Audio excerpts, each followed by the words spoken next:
Well, for me, it's the adoption of the UNDRIP, the United Nations Declaration on the Rights of Indigenous Peoples. Now, that's happened in 2007, and so that was a 20-year journey, and it was a 20-year journey that Māori joined with other Indigenous peoples from all around the world to support. So proudly, Māori were part of the drafting of the document.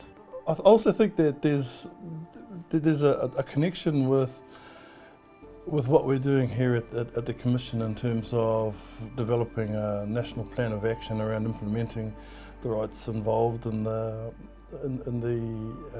Declaration of Rights of Indigenous People. So that's perhaps an important step forward for us.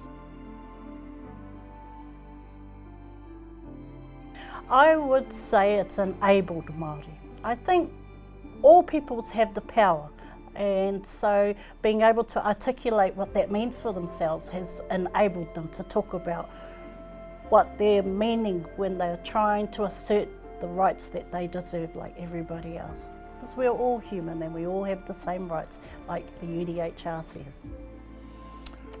For me, I think there's a clear link between the Treaty of Waitangi and the Declaration of Rights of Indigenous Peoples.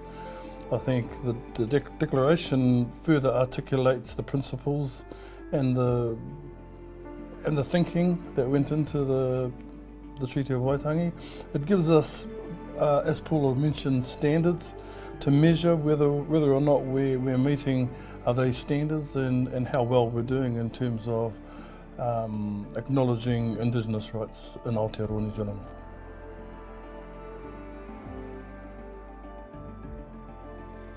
I think a major challenge is, now that we've ratified the declaration, let's put it into action. So it turned 10 last year, 2017 was its 10th anniversary. You know, on the ground, the grassroots, they're doing great things with the UNDRIP. And when I say great things, we hear it coming through the courts, we hear it coming through the Waitangi Tribunal, we hear it out there. Unfortunately, our government hasn't made the same, I'd say, achievements. When we ratify a declaration, a convention, it is that we believe in the words that are within it. So for the government to live up to that commitment of ratification, they need to put those words into action, they need to bring them to life.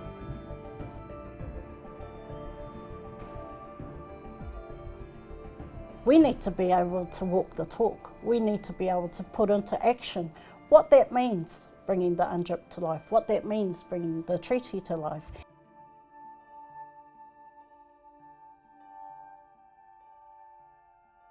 Yeah, human rights have never been given freely. They've always had to be gained through protest, through action, affirmative action. What I would like to see is that more people know about their rights, and more importantly, they know how to apply the rights to their lives and improving their lives. So, 70th anniversary of the Universal Declaration of Human Rights, I'd like us to pause and just recall those that actually championed the Declaration. And you know, there's some champions from Aotearoa New Zealand that have left a huge legacy for all of us.